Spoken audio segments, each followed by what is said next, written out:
सत साहेब जी। कस्तूरी कुंडल बसे मृग ढूंढे बन माही, ऐसे घट घट में राम है दुनिया जानत नाही। कबीर परमात्मा साहेब अपनी वाणी में कहते हैं कि जिस प्रकार से मृग की नाभि में कस्तूरी बसी होती है, लेकिन वह उसकी सुगंध से इतना बेचैन रहता है कि वह उसे ढूंढने के लिए वन वन घूमता रहता है, उसकी तलाश करता रहता है।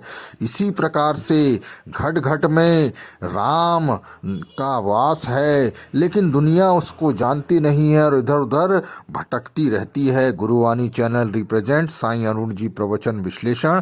कस्तूरी कुंडल बसे मृग ढूंढे बन माही, ऐसे घट घट में राम है दुनिया जानत नाही। विश्लेषण करता गुरुवाणी चैनल। सत साहेब जी, सत साहेब जी, सत साहेब जी। Hello hello. नमस्ते गुरुजी। नमस्ते नमस्ते, बोलिए बोलिए। गुरुजी मैं ना बोल रही हूँ हाँ पुणे से। हाँ हाँ, बोलिए बोलिए। तो गुरुजी मुझे सार नाम चाहिए था। तो मैंने आपके सारे वीडियोस देखे। एक्चुअली मैं बहुत साल से कर रही थी। एक और गुरुजी है, उन्होंने बोला था वो भी जैसे आप बोलते हैं, हमें किसी दूसरे की निंदा नहीं करनी चाहिए। तो मुझे ना, मैं गुरु नानक का छोड़ नहीं सकती नाम लेना, क्योंकि वो तो मेरी दादी ने मुझे बताया उनके बारे में ना। फिर मुझे ये पूछना था, मुझे गुरु नानक को छोड़ना तो नहीं पड़ेगा अगर मैं आपसे सार नाम लूंगी गुरुजी?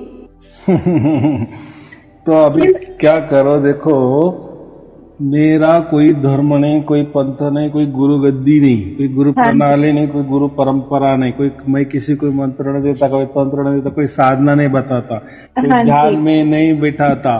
तो ये बात ही नहीं, मैं कुछ छुड़ाने की बात ही नहीं करता हूँ, मैं शुद्धतम परमात्मा की बात करता हूँ। हाँ जी, और वो भी उसके लिए कुछ भी करने के लिए नहीं कहता हूँ। कोई बंधन नहीं, कोई छोड़ना नहीं, कहीं आना नहीं, कहीं जाना नहीं, कहीं खर्चा नहीं, बस घर बैठे ही करो। हाँ जी।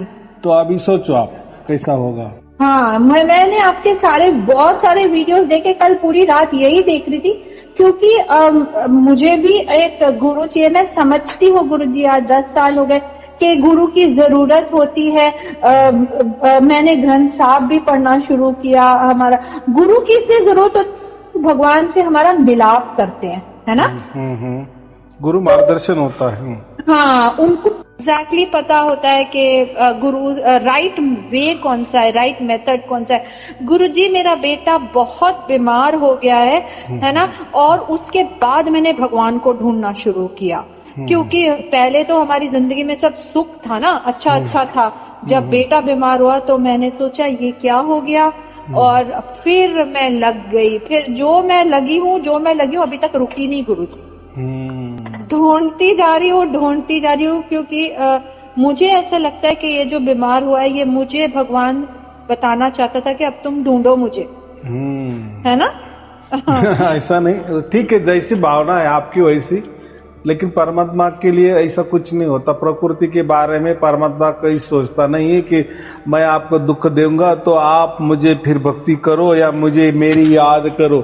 ये प्रकृति वाले भगवान में हो सकती है, गुरु लोगों में हो सकती है, या देवी देवता वाले भक्ति में हो सकती है, या ब्रह्म निरंजन में हो सकती है, काल निरंजन में हो सकती है, काल भगवान में हो सकती है, ब्रह्म में हो सकती है, आत्मा में हो सकती है। लेकिन परमात्मा के बारे में ये नहीं रहता। परमात्मा के लिए कुछ लेना देना नहीं किसी के लिए, क्योंकि वो परिपूर्ण है, स्वयं पूर्ण है। जैसे हमको कहते हैं ना, कोई बहुत बड़ा अमीर आदमी है, बराबर पूरा भारत खरीदी कर सकता है, इतना बड़ा उसका पास पैसा है, तो उसको किसके लेने देने की आवश्यकता है? वो कोई किसकी परवाह करेगा? हम क्या कहते हैं उसको, वो स्वयं पूर्ण है, संपूर्ण है, स्वयमेव में वो एक ही है। तो ऐसा वो परमात्मा होता है, और ऑल इन वन है। तो ऑल इन वन का मतलब क्या है? फिर उसको क्या जरूरत है? तो उसकी प्राप्ति के लिए वो कोई बोलता नहीं कि कोई गुरु करो फिर वो मुझे आपको प्राप्त करवा देगा। नहीं नहीं नहीं, जब तक उसकी मर्जी किसी के ऊपर नहीं होती तब तक वो किसी को प्राप्त नहीं होता या नहीं करता, वो उसी की ओर से हमको प्राप्त करता है। और वो भी उसका वचन है, जिसका भी भाग्य हो जाता है ना, जिसके भाग्य में लिखा होता है ना परमात्मा प्राप्ति, या ऐसा समझो अभी बहुत उसने 84 लाख योनिया पूरी कर ली, बराबर, और उसको मानव जन्म मिल गया। और जब वो मानव जन्म में अगर चाहने लगा कि मैं कौन हूँ, बराबर, अगर उसको समझ में आ गया कि नहीं मेरा जैसा मेरे शरीर के माँ बाप तो मेरे समझ में आते हैं, लेकिन मेरे अंदर में जो चैतन्य है, जो उसको मैं चैतन्य कहता हूँ, उसका माँ बाप कौन है। जब वो प्रयत्न करने लगता है, प्रयास करने लगता है, वो चीज ढूंढने लगता है, बस यही उसकी अरदास, यही उसकी पुकार परमात्मा को समझ में जाती है कि हाँ अभी बच्चा सुधर गया, उसको अभी बाप की जरूरत है, अभी घर वापस आने दो, है ना गुरुजी। ऐसा भी नहीं तो वो खुद चल के आता है हमारे पास और हमको खींच निकालते, क्योंकि हम बच्चे इतने शक्तिशाली नहीं है। हम किसके कैद में है? ये हम प्रकृति के कैद में है, ये काल के कैद में है, ये पंचमहाभूते के पिंजड़े में हम कैद है, बंद है। तो हमारी क्या मजाल, क्या या औकात, ऐसा समझो कि हम परमात्मा को, हमको परमात्मा चाहिए और हम उसको मिलने गए, तो ये बात नहीं होती है। जैसे हमारा एक क्वेश्चन पूछूं? बोलो। हम जो हमारे विकार है, 5 विकार है ना, वो इतने गहरे हैं कि हम चाह के भी उनको छोड़ नहीं सकते। देखो मैं कितनी कोशिश करती हूँ, काम, क्रोध, लोभ, मोह, अहंकार, लेकिन फिर भी कहीं ना कहीं से आ जाता है। मतलब ये जब तक ये होंगे तो परमात्मा कैसे मिलेगा ना। वो इतना परिपूर्ण, इतना अच्छा, इतना क्लीन, और हम इतने पापी, इतने दुष्ट, इतने खराब लोग हैं, है ना। तो ये कैसे पॉसिबल होगा? हाँ, तो बात ऐसी है कि ये जो प्रकृति है ना, और वो उस प्रकृति में हम रह रहे हैं ना, ये एक प्रकार का दुखालय है, ये एक प्रकार का जेल खाना ही है, एक प्रकार का ये ऐसा समझो लोहे का बहुत बड़ा पिंजड़ा है, उसमें हम कैद है, और हमारे ऊपर जो काल है ना वो मंडराता है, यानी वो देखरेख करता है हमारे यहाँ। तो यहाँ बात ऐसी होती है कि ये काल है ना हमको पाप करने को भी बोलता है, और वो पाप को भुगतने के लिए भी हमको तैयार करता है। जैसे आप देखो हमारे मन में तो कोई नहीं रहता, लेकिन पाप की प्रवृत्ति आ जाती है मन में, चलो पाप कर ले लेते हैं हम, तो उसकी सुविधा भी वो उपलब्ध कर देता है, बराबर। और ऐसा समझो कि हमारे लालच आ गया तो हम चोरी करने जाते हैं, तो देखो फिर सब बराबर सोए हुए होते हैं, बस हम उस घर में भी जाते हैं और जो चुराना वो भी चुरा लेते हैं, कोई हमको पकड़ता भी नहीं है, बराबर। हमको आनंद आ जाता है, देखो हमने गलत काम किए, लेकिन देखो ना क्या हो गया, कोई हमें रोका नहीं, टोका नहीं, और दूसरे दिन पुलिस आ जाती है, हमें पकड़ती भी है। तो हम यही सोचते हैं कि भाई ये हमारे मन में आया ही क्यों चोरी करने का विचार, और जब हम चोरी करते थे तब हमारा हाथ किसी ने क्यों नहीं पकड़ा, क्यों हमारे को जहां हमें चोरी करना जाना था वहीं की दरवाजे खुली मिली, बराबर। वो जो खजाना था वो भी हमें एकदम सहज में मिल गया, बराबर। यहीं तक तो सब कुछ ठीक था, लेकिन बाद में पुलिस भी आ गई, हमको पकड़ भी ले लिए। ये कैसा न्याय है? तो ये जो होता है ना, ये प्रकृति में ही हो सकता है, बराबर। परमात्मा के यहाँ नहीं हो सकता है, परमात्मा किसी को ये बताता नहीं, उसके लिए ये प्रकृति ना के बराबर है। आया समझ में?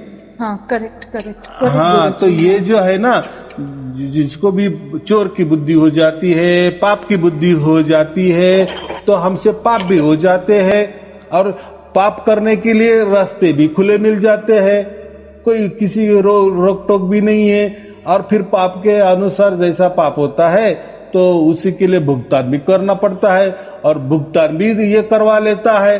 तो देखो ये कैसी लीला, बराबर। तो ये सब संभव जो होता है ना, ये प्रकृति में संभव होता है। इसीलिए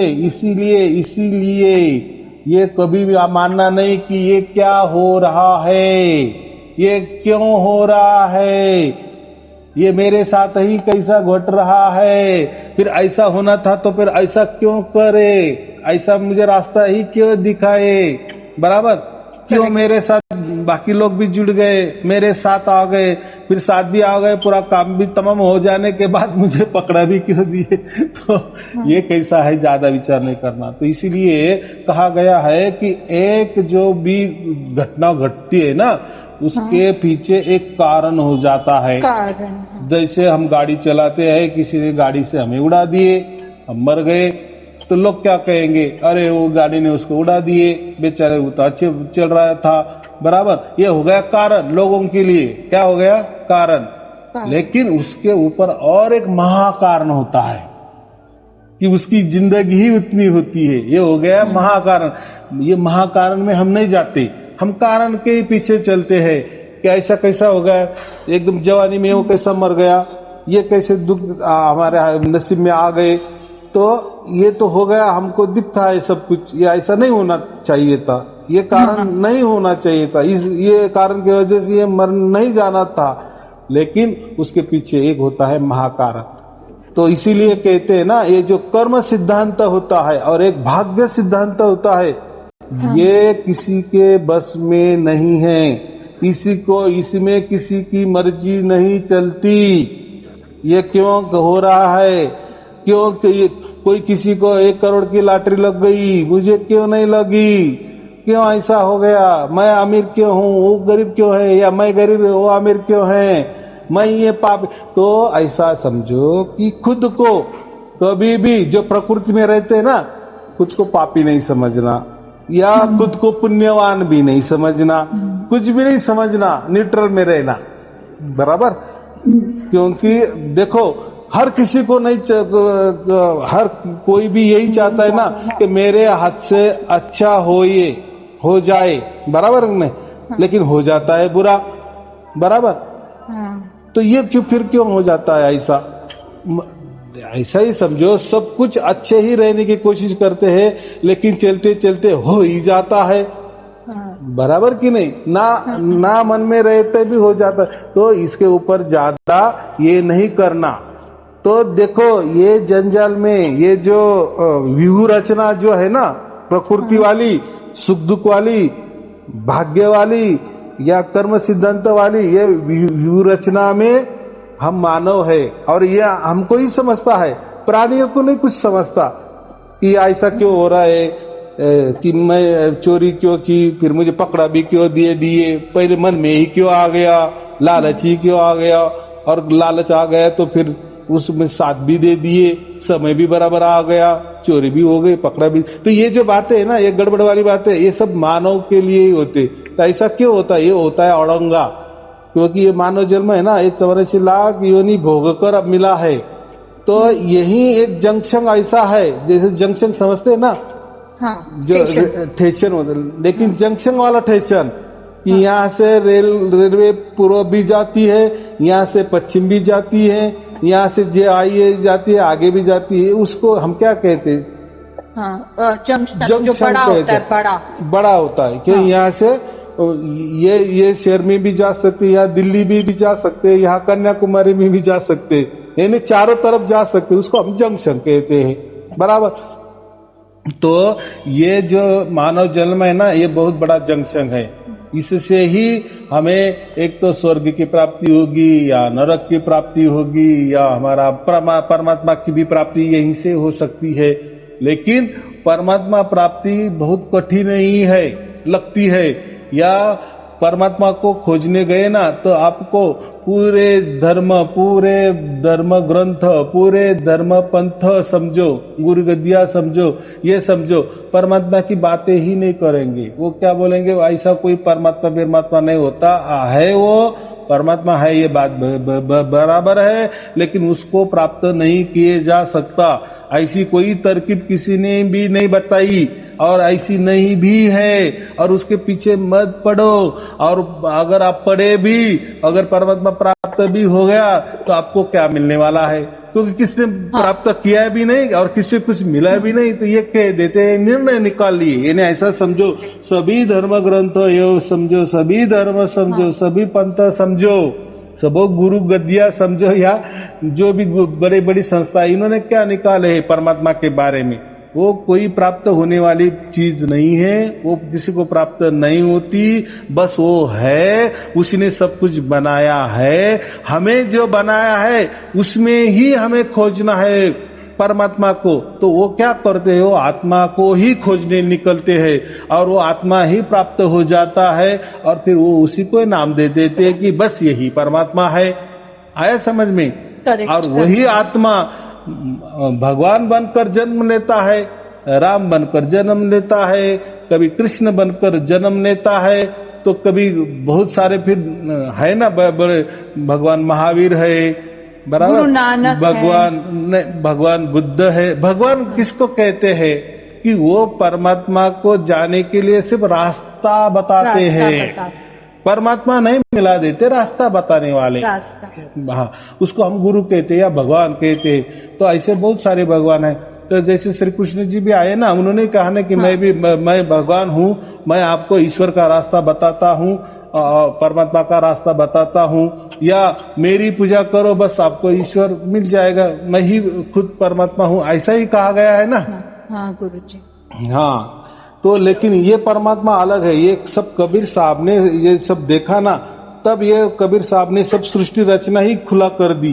तो अरे ये प्रकृति अलग होती है, ये काल अलग होता है, इनके व्यवहार अलग होते हैं, इनके विचार अलग होते हैं, और इनका जो कार्य कर्म सिद्धांत वो भी अलग होता है, और परमात्मा का सबका अलग होता है।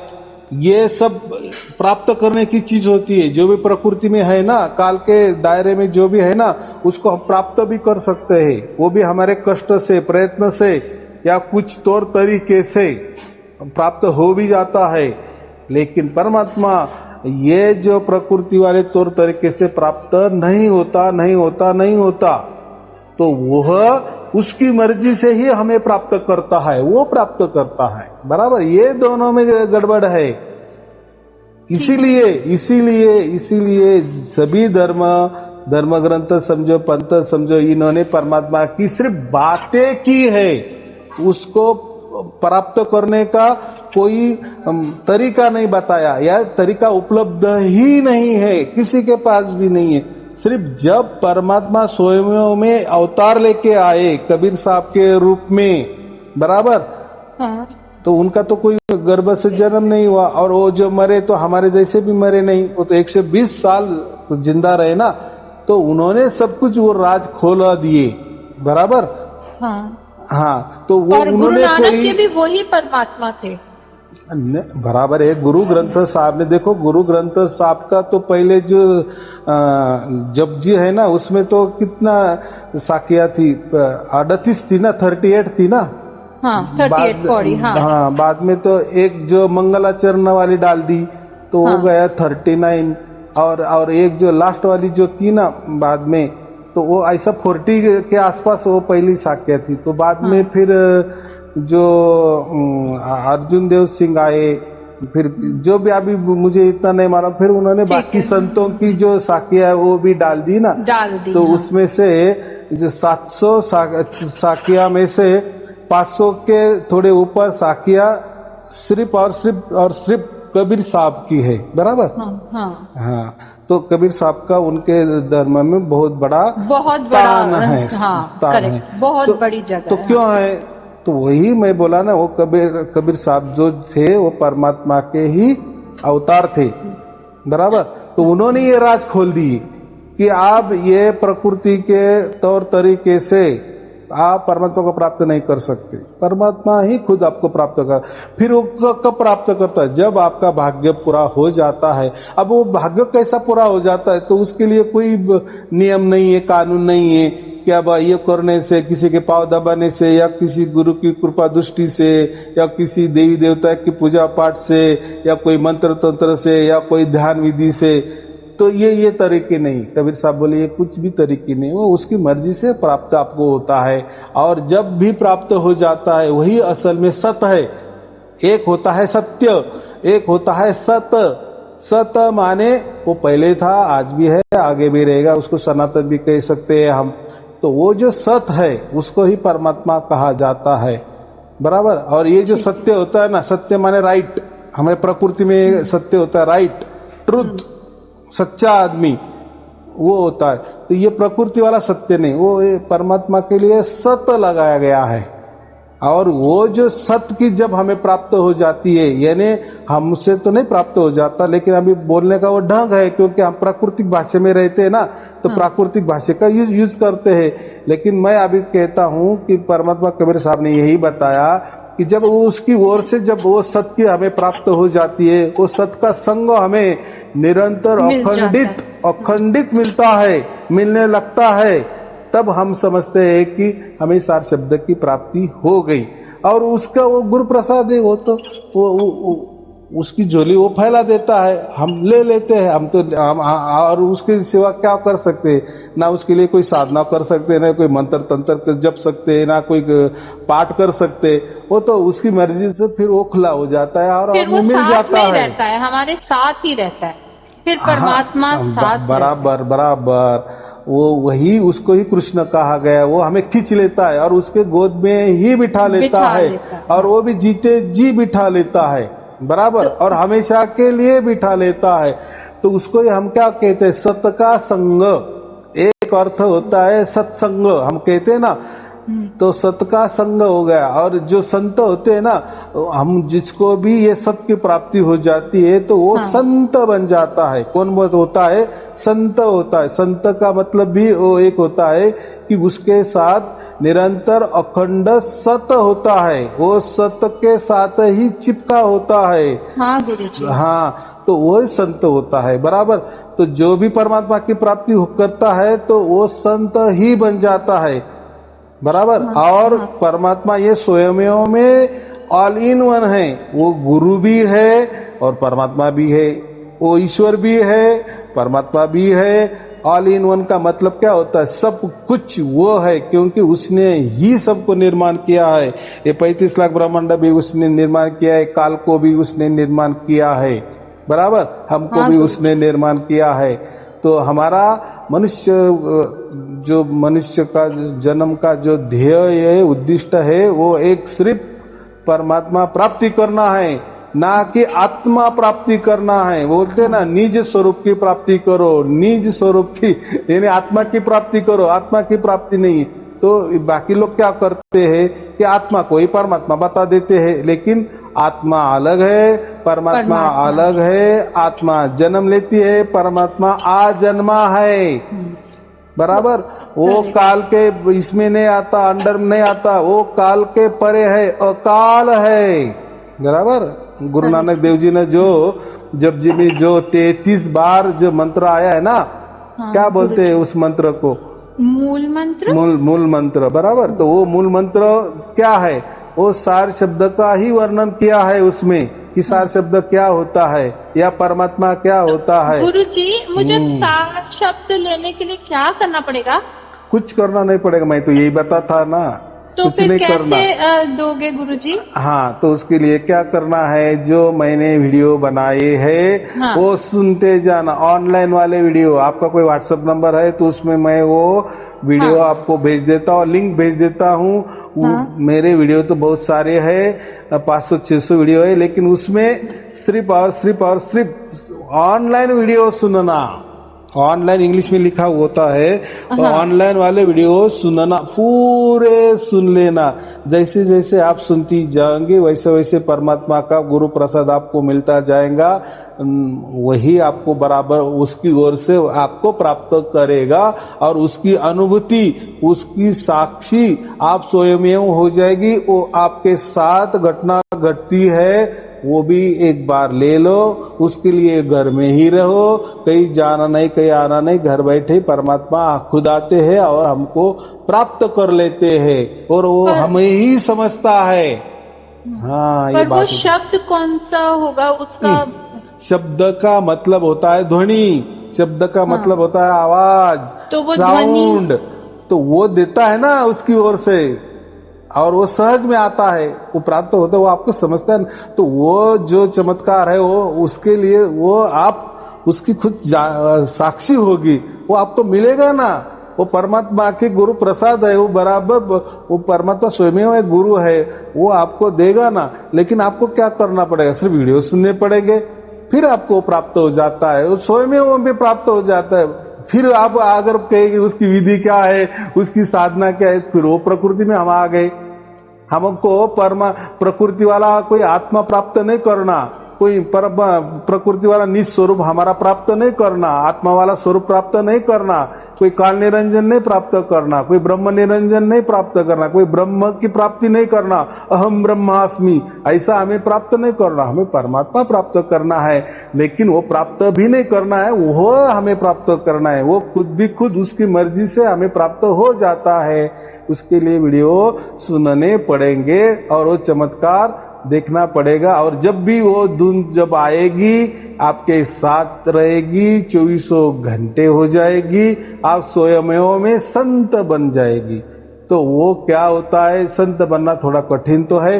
कठिन भी क्या है आपको, और अभी तो देखो विषम विषम में ये राज खोल दिए, तो इसलिए घर घर में पहले के कैसे होते थे, गुरु के बहुत सारे शिष्य होते थे, सब लोग कहते थे कि मैं कोई तो भी गुरु बनाऊं, कोई मैं किसी का शिष्य बन जाऊं।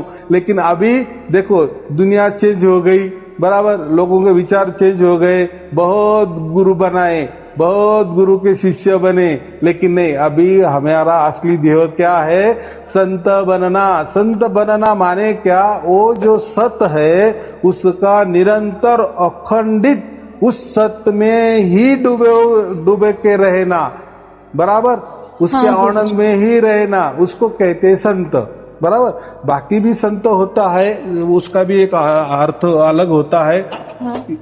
लेकिन वो जो संत कहते हैं तो उनको कितना परमात्मा मिला, या वो कितना सत्य का संग करते हैं, या उनके साथ कितना सत्य है, परमात्मा है, कितना निरंतर है, अखंडित है, वो उनको मालूम, बराबर। लेकिन हमको अगर संत बनना है तो हमें वो सार शब्द की प्राप्ति होनी जरूरी है। वो आप नहीं देंगे गुरुजी? वो कोई देने लेने वाली बात नहीं होती, वो स्वयं वो परमात्मा हमारे घर में आते हैं। क्या बोले वो कबीर साहब ने, कबीर सागर में लिखा है कि मैं घर घर जाऊंगा, विषम विषम के बाद घर घर में जाऊंगा और मेरी परछाई भी नहीं दिखेगी और सार शब्द का लखाव कर दूंगा। तो वो सारे शब्द स्वयं वो परमात्मा आते हैं, उनके साथ कोई नहीं रहता, वो स्वयं है ना। उनको क्या जरूरत है किसकी सहारे की क्या जरूरत है? कोई वो गुरु लेके नहीं आता, या कोई उसके साथ गुरु नहीं होते, बराबर। वो स्वयं आते हैं, अदृश्य रूप से आते हैं, और उसकी वो तो शब्द स्वरूप है, तो उनकी तो कोई परिचय की तो बात नहीं होती है। तो वो घटना हमारे साथ घटित होती है। वो कैसा समझना, जब वही जो धुन हमें निरंतर अखंडित हम जब वो सुनने लगते हैं तो उसका मतलब हमें सार शब्द की प्राप्ति हो गई और सत्य का हमें संग मिल गया। सत्य को हम चिपके हुए हैं, ये हमें महसूस होता है, खुद को महसूस होता है और खुद उसके साक्षीदार होता है। वो स्वयं के साथ ही वो घटना घटित होती है। तो वो एक अनुभव ले लो, अनुभव नहीं कहना है उसको, लेकिन वो भी एक चमत्कार है, वो हमारे साथ घटता है। तो वो घटने दो, होने दो, उसके लिए सिर्फ और सिर्फ वीडियो सुनो ऑनलाइन वाले, बाकी कुछ मत करना। बोलो। तो मैं आपको, ये मेरा व्हाट्सएप नंबर है गुरुजी, इस पे आप भेजेंगे वीडियो? हाँ क्यों नहीं, मैं भेज दूंगा। तो वो क्लिक करो, फिर वो बराबर वो लिंक वहां जाएगी और वही वीडियो देखना। एक वीडियो देखने के बाद वो लिखना कि मैंने ये देखा, दूसरा देखने के बाद उसका जो हीडिंग होता है ना, टाइटल, वो लिखते जाए ताकि दोबारा ना आना जाए। देखो एक तो रोज वाले वीडियो आते हैं, बराबर, और एक जो पहले जो बने हुए हैं वो भी सुनना है ना हमें।